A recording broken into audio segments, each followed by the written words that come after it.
Good morning, class. I'm sitting here this morning with my cup of coffee and Tortuga. Where's Tortuga? There's Tortuga.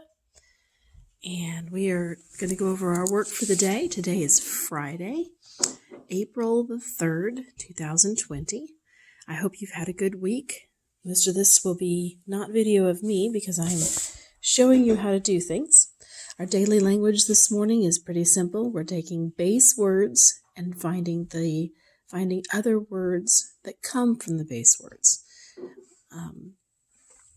And then I think you can do that on your own without any trouble. In English this morning, we'll have a spelling test, and I will send that audio to your parents. In English this morning, we are working on addressing a letter, and I'm going to show you how to do that. In the middle of the envelope, you put the name, and I'm going to write this to, you guys remember Mimi and Papa? And they love to have, they love to come see you guys and to learn from you and to learn with you. They've come to our class a couple times. And you put the person's name at the top, and you capitalize their names, their first name, and you put the last name as well.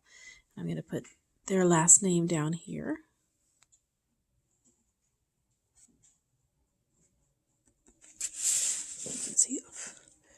There we go. We can see that. And then so you capitalize the first and last names, the people are there. And then you're going to write their address.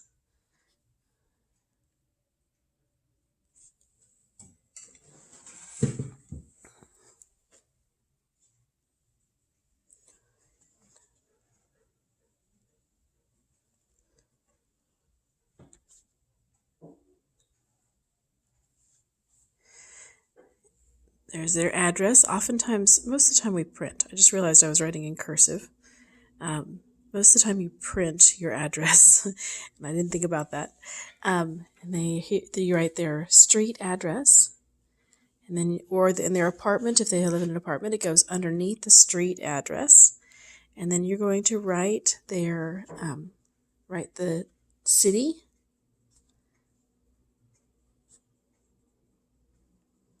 And the state abbreviation. It's very important in Tennessee to put the capital T and the capital N. If you put a cursive T, it looks like some people think it's an I, and then it might go to the wrong place. But most importantly, anymore they're categorized by zip code. So there's that. Make sure you capitalize the first and last names, the name of the street, the name of the city. The postal abbreviation for Tennessee is TN, and then this is the correct zip code. If it doesn't have the correct zip code, it won't go to the right place. I put my address up here.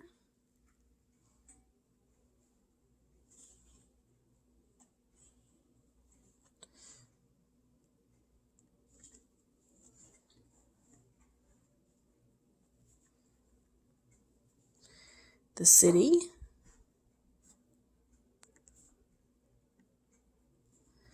And then my zip code as well.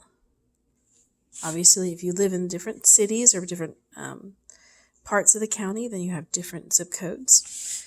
And then you know what goes up here. Of course, it's your stamp. So you put the stamp in that corner. That's how you address an envelope. Today in reading, we're going to be going through creating a timeline. We've created the timeline, creating a timeline of Phyllis Wheatley. And they've put in several dates, and you need to go back through your book and find it. It would be very, very good to reread the story. You might as well. I think you have plenty of time on your hands since you're not going anywhere today, except maybe to pick up packets, the last of your school books. And then in science today, we have a fun experiment. I took 2 spoons and I tied them, one on each end. You can use 2 separate strings or you can use the same string. Took 2 spoons and tied them together, and then tied them to the end of the string. And then you can take the string, and I'm going to see if I can do this. without, because I can't flip to selfie mode here. Then I take the string, put the strings, just wrap it around my finger 1 or 2 times, like this, like that.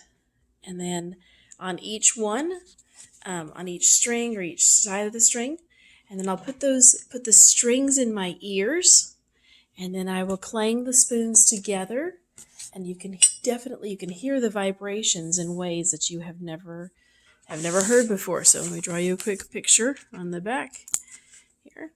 This is going to be your stick person, and they have the spoons dangling from strings here.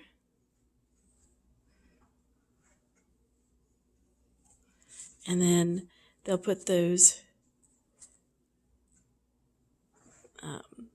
put the strings in your ears. Don't put the spoons in your ears. Here's your spoon dangling from a string. Very rough diagram. And then those when you make those spoons knock together, you can definitely hear the vibrations in ways that you couldn't otherwise. So it's a fun experiment, and if you want to send me a picture of you doing that, I would love to see your picture. I will make happy faces on my people.